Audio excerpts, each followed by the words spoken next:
Dick Allen was a Major League Baseball star with the Philadelphia Phillies and the Chicago White Sox in the 1960s and 1970s, an MVP and a Rookie of the Year. He's not in the National Baseball Hall of Fame in Cooperstown, New York, and my guest today, Mark Carfagno, will share with us the efforts he and other Dick Allen supporters have made to try to right this wrong. Welcome to this latest edition of Press Conference. I'm your host, Jim DeLorenzo, the principal of Jim DeLorenzo Public Relations. You can find me online at jimdelorenzo.com. I have found that my career in public relations is my true vocation, telling the stories of my clients and colleagues in a compelling way to drive sales, membership, and awareness. If you have ever had any questions about the role public relations can play in your business or in your career, I would be happy to share my thoughts and experience with you. Please feel free to contact me directly, either by email at jim@jhdenterprises.com or by cell phone or text message at 215-266-5943. You can also find me on Twitter, Facebook, Instagram, and LinkedIn. My guest today, Mark Carfagno, has spearheaded the Dick Allen Belongs in the Hall of Fame campaign for several years. Carfagno was a personal friend of the former Philadelphia Phillies star and was born and raised in Southwest Philadelphia and graduated from West Catholic High School for Boys. He spent 33 years as a groundskeeper for the Philadelphia Phillies. The Hall of Fame has swung and missed several times in the case of Dick Allen, who passed away in December 2020 at the age of 78. 78, correct. Mark, what has been as a fan and as a supporter, what has been the holdup? What has been the stumbling block for Dick Allen not getting into the Baseball Hall of Fame? Well, first of all, I think the initial ballot you get on when 5 years after you retire, the writers, or the BBWA, Baseball Writers Association of America, they're the ones that do the voting. Right. And as you know, if you didn't know, he had a terrible rapport. He didn't speak to them. And if he did, you know, he always felt he was misquoted. So he figured best not to talk to him. Right. So in order to get voted in, you needed 75% of the vote. So for 15 years, he was on the ballot 14 out of the 15 years. The highest percentage he ever got was 18.9. Oh my gosh. Yeah, 18.9. So, but I knew the writers had the wherewithal to give him enough ballots, give him enough percent to stay on that ballot, so he could be moved 15 years later to 1997 to the Veterans Committee, where his peers would vote for him. Right. Now. And that changed, didn't it? They changed the rules again after that. Yeah, they changed the rules again. That used to be just maybe the players voting and maybe a couple of major league executives, but then now they expanded that and not only into just players who failed on the major league on the regular ballot, the writer's ballot. Now they broke it into eras. Okay. Like they started with the Negro League era. They have a Hall of Fame for that. They have the modern day era, which is from players from 1950 to 69, which were Dick is qualified. And they also have, or the golden era, that's when he in, the modern era from 70 to like 1986, the expansion era from 86 up until like 2000 and some. So they broke it down to eras. The problem is, where the vote would come up maybe every 1 or 2 years, now because of the eras, they don't come up as frequently. Yeah. Like the last time he was on the ballot was 2014. That was on the then called Golden Days ballot, which has now been changed to the Golden Era ballot. So he was live then, and after he missed by one vote in 2014, they told him you would be eligible again in 3 years in 2017. Right. However, in 2016, they changed the rules again. Yeah, that's unbelievable. And as you said, he probably didn't have a trust of the media, and I can understand why, having worked with so many media in my career. I could understand his reticence to do that, but I also understand from talking to you that he really wasn't campaigning on his own. He had no interest in being running a campaign. No, he had no interest at all. How did you meet him? Well, I met him, actually, I was a groundskeeper for the Phillies, as you had stated. Well, 1971, he came in as a member of the Los Angeles Dodgers. And the game back then, and you said you went to 1971, they started at 8 o'clock on Friday nights. Yep. And prior to him, we were sitting, eating our lunch. We fixed the field. Then we were sitting eating our lunch or dinner. It was about 4 o'clock. The game was at 8. And the ground crew door opens, and in walks this gentleman in a cream-colored leisure suit, big fedora hat, big shiny boots, and it was Dick Allen, and he sat directly across from me. And he was looking for the old groundskeepers from Connie Mack Stadium because it was the first year of the event. Some of them were still there, you know. So, and I'm saying to myself, man, this is a genuine guy. Look, he's coming to talk. Before he goes even walk to the clubhouse, he comes and see the little people. Yeah. And then I find out later on that he was very tight with the clubhouse attendants, the ushers, the ticket takers, and even the people to clean the bathrooms. That's just the type of guy he was. He loved his privacy. And so then in 1975, when he returned to the Phillies as a member, after he left the White Sox in 1974, upon his return, same scenario. They had a press conference to introduce him in May of 75, which was upstairs, PR director Larry Schenk. When he was done, I'll never forget this neither, they wanted him to go down on the field for a photo shoot, holding the bat at home plate. So our locker room was moved behind home plate from 71 to 75. So he comes walking down this tunnel, the home plate tunnel, and I hear all this commotion, and I'm in my locker. And I hear said, wait a minute. And it stops.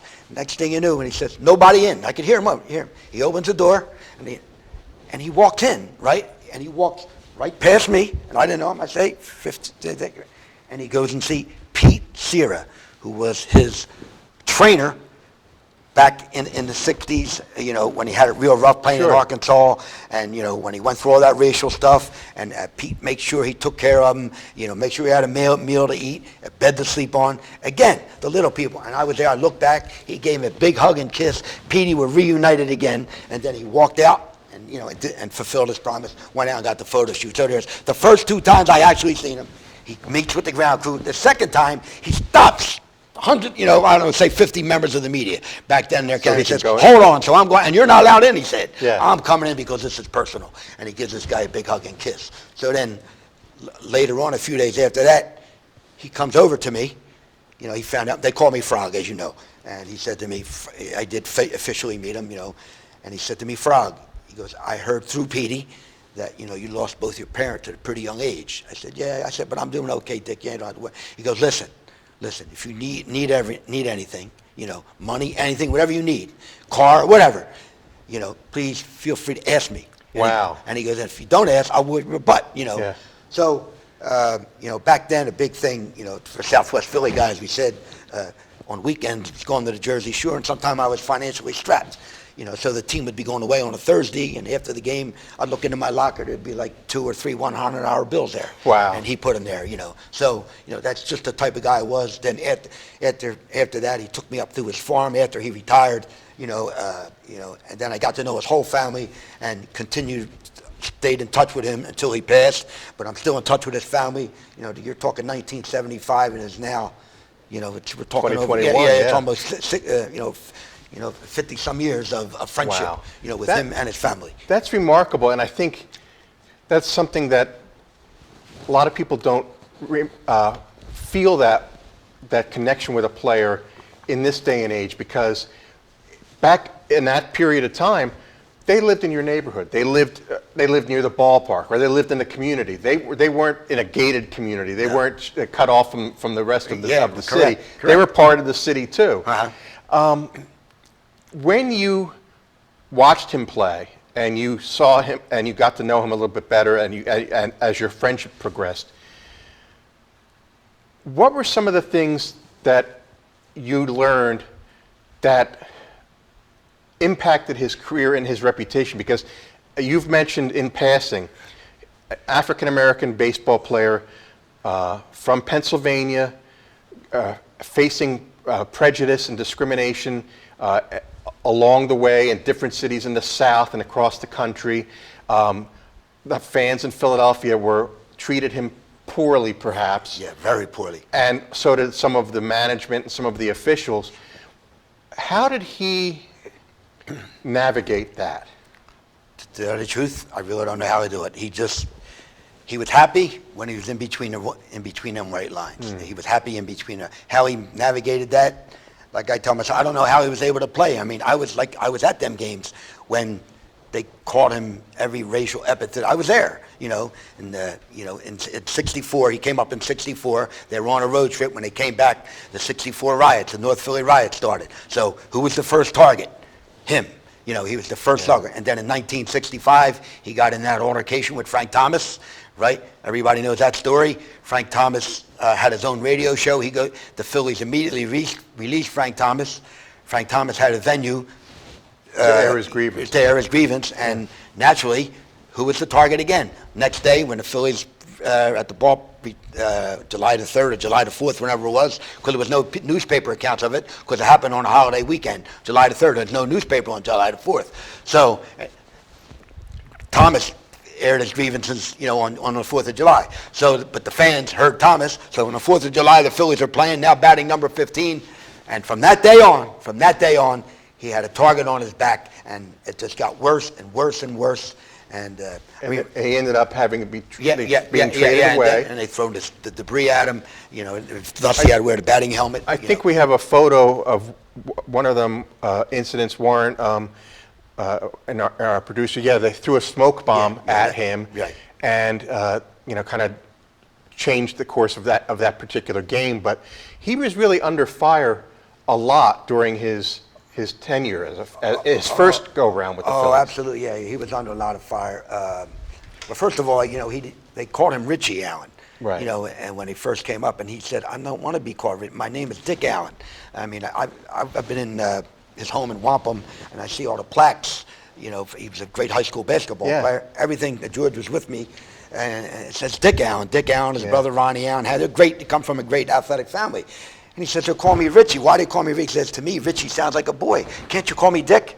But for some reason, the PR department was always Rich Allen until I think he went to the White Sox when they finally called him Dick Allen. Yeah. And he didn't like that, And, so that, and then, along with the smoke bombs, they started throwing, coins at him, bottles, rocks, and I remember his son Richard Jr. tell me they're at home watching the game. I believe the team was on the road. Their home was in Mount Airy, like you said, not far from Connie Mack Stadium. A brick came through the front window while they were watching the game, and it almost hit his sister Terry. So that's the stuff he had to do. Wow. They would drive up on his lawn, and go home, stuff like that, all that stuff. Plus, he had all that anger inside of him, I guess. And then the thing with Little Rock. You understand what happened there? He was the first. Little Rock was part of the International League. In 1962, they told Little Rock, if you don't have a black player on your team, you'll lose your franchise. So who did the Phillies send there? Him. He's the first one. He was the scapegoat. He was the first one. He was the scapegoat. But they didn't let him know anything about it. And he goes in there, and he just had it terrible, and he said he goes up to the Coke machine, to buy a soda, and somebody sticks a gun to his head. It was just terrible, and he couldn't eat in the restaurants with the team. So it was, so that, like I said, that's all part of his. See, that should be part of his Hall of Fame resume. Right. All that stuff he went through. I want to continue our conversation. We've talked a little bit, Mark, about all the things that a number of the things that he had that mounted up against him. What I'd like to do when we come back from commercial is talk about the things that he achieved and his accomplishments, so we can make the case this is why he belongs. Oh, okay. We'll be right back with Mark Carfagno after these commercial messages.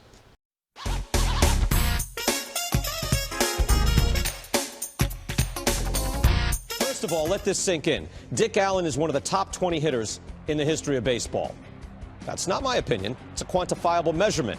Playing in one of the lowest run-scoring periods of the game, his adjusted numbers make him tied for 13th in OPS plus in the live ball era. And Allen is on par with Willie Mays and just above Hank Aaron. Oh, one of the best hitters I've ever seen. Richie Allen, yeah. He could hit a ball further than anybody that I've seen.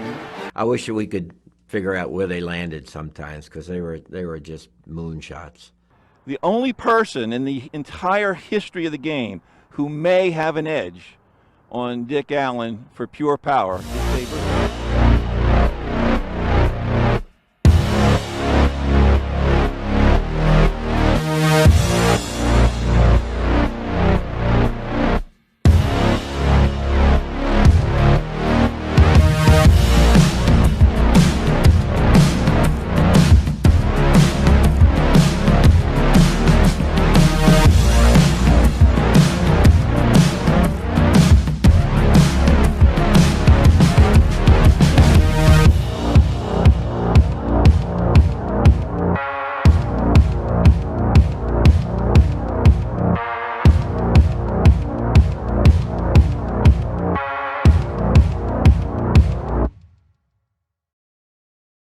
So, I'm kind of new here, but I've noticed a trend.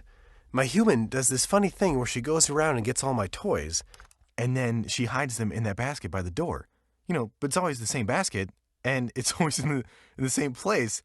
And then she acts so surprised when I find them, but, she's putting them in the same basket. Again. It's like, hello, that's where you put it last time. You were the worst at hide and go seek.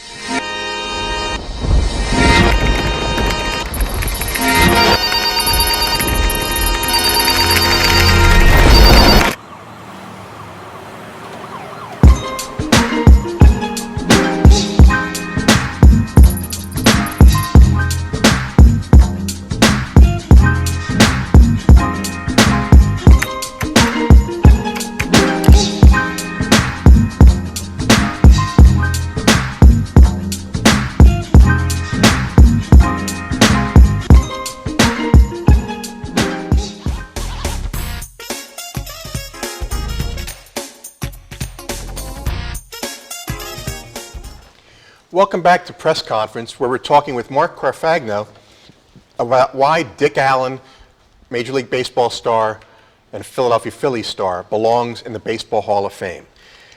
Mark, when we in the first half of our discussion, we talked about some of the challenges and the adversity that Dick Allen faced when he was coming up as a Phillies ball player in the 60s. There were a lot of racial inequities. There were a lot of communication issues with the media and with the players and with the fans, and there was a real strong sense of displeasure with him. But at the same time that's going on, he is producing at a phenomenal rate as a baseball player in Major League Baseball. And I think one of the things we can talk about, or should talk about, is the fact that he was such a great baseball player. Could you share some of those things, some of those ideas with us, and some of those statistics? Well, first of all, he was the National League Rookie of the Year. So in 1960, the National League Rookie of the Year in 1964. He was also the 1972 American League Most Valuable Player as a member of the White Sox. He was a 7-time All-Star. And from 1964 to 1974, that's an 11-year peak. His OPS plus was 165. I think we have a graphic on that. Yeah, well, you might have his career one. That's his career one. Now, his career, he is 156 OPS plus. But like I tell people, just look at the pictures there. Half of them people are in black and white because they truly are the all-time greats. And there's Babe Ruth in there, Ted Williams, Lou Gehrig, Rogers Hornsby, Mickey Mantle, Shoeless Joe, Ty Cobb, and Mike Trout, who will be in the Hall of Fame eventually. But they're people of that ilk, you know what I'm saying? And he is right there, and that is in the thick of it. He's right in the thick of it, and they are the true greats. That's all time, all time. Right. That is. I believe in that photo he's 19th, but they added the Negro League stats just recently, as you were well aware. I think he dropped down 3 notches to 22nd, which still isn't bad.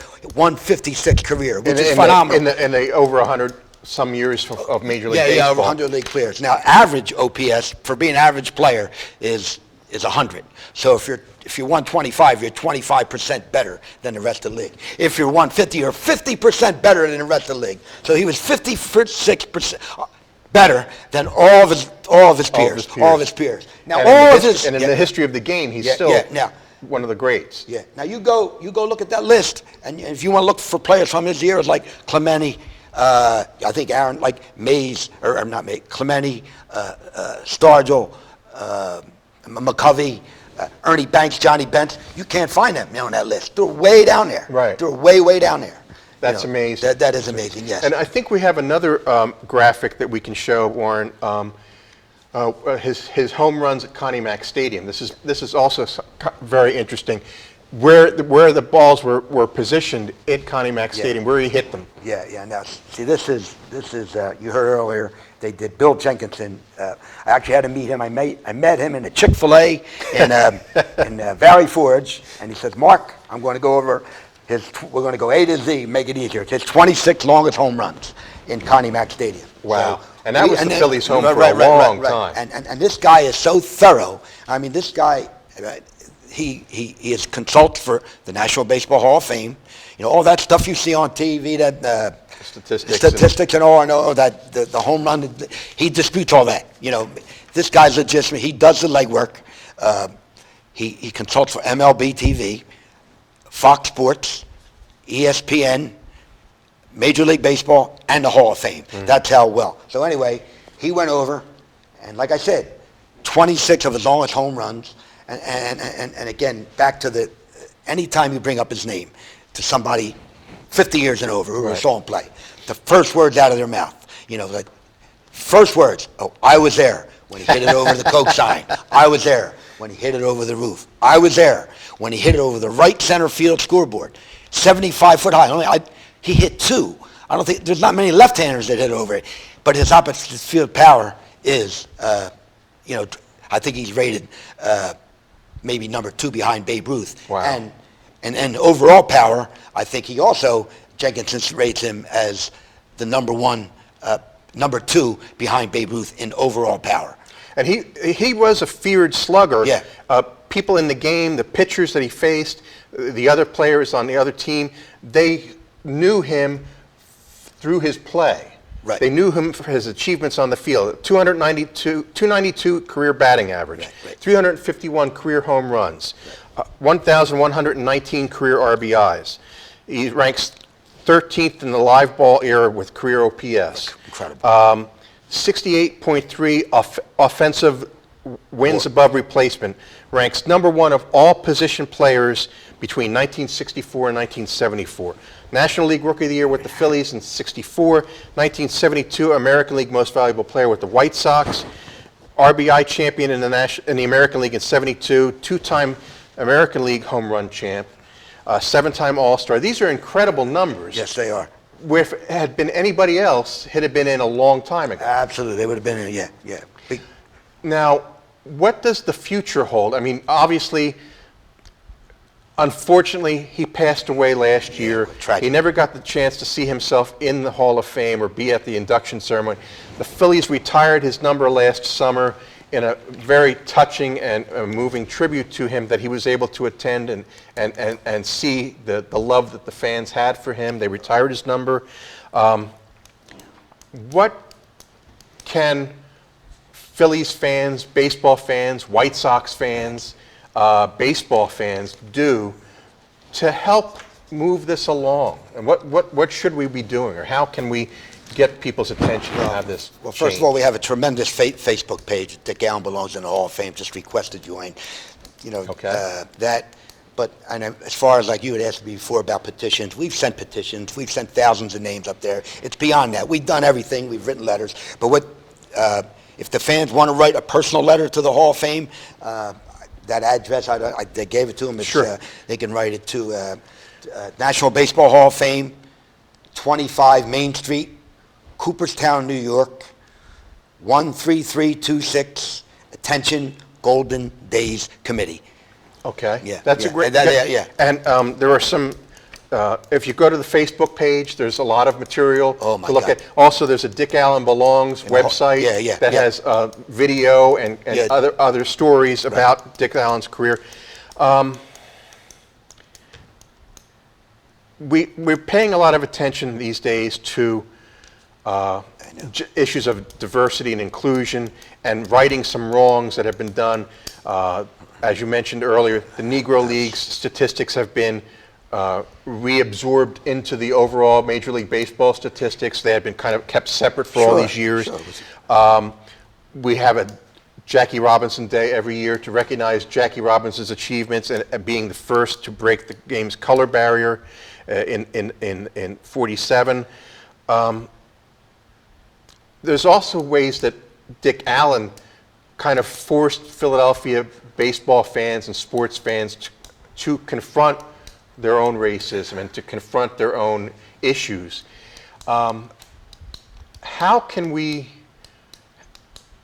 What can be done to right that wrong that he's not there now? Other than writing a letter to the Hall and the Golden Days Committee, are there other things that you think need to be done, or that you would like to see done to celebrate this friend of yours, this a player who you admired, a player who you got to know, a person that you have so much affection for? Well, he's gotten, I mean, he's got support from the, the city of Philadelphia back in 2014.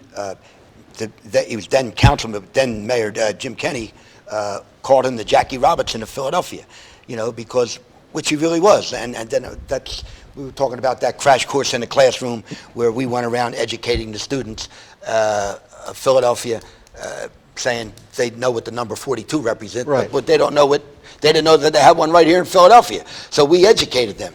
And as I said, Larry Christensen donated over 1,000 T-shirts, and we distributed them to every high school baseball player that played in the Philadelphia Catholic League, Public League, and the Interacademic League.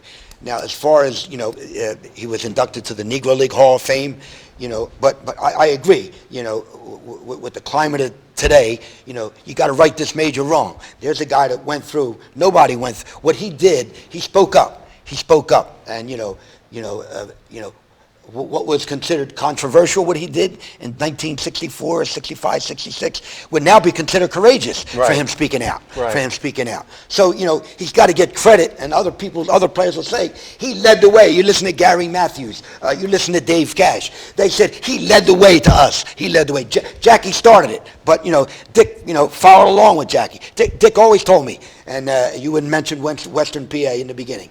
He said, Frog, and he was with another friend of mine, I'll never forget this, and he said to, somebody challenged him and said, well, wait a minute, how about Willie Mays and Hank Aaron? They went through just like you. Why the pity on you? He goes, oh, hold a minute. He goes, they live down south. Not me. I grew up in Western PA where everybody was equal. There was no black or white. Right. I play with everybody. So, and I respect Jackie for what he did. Thank you, Jackie Robinson. However, Jackie eventually was beloved in Brooklyn. Right. Jackie was beloved in Brooklyn. Me, he said, me, they booed me at home. They called me every racial epithet at home.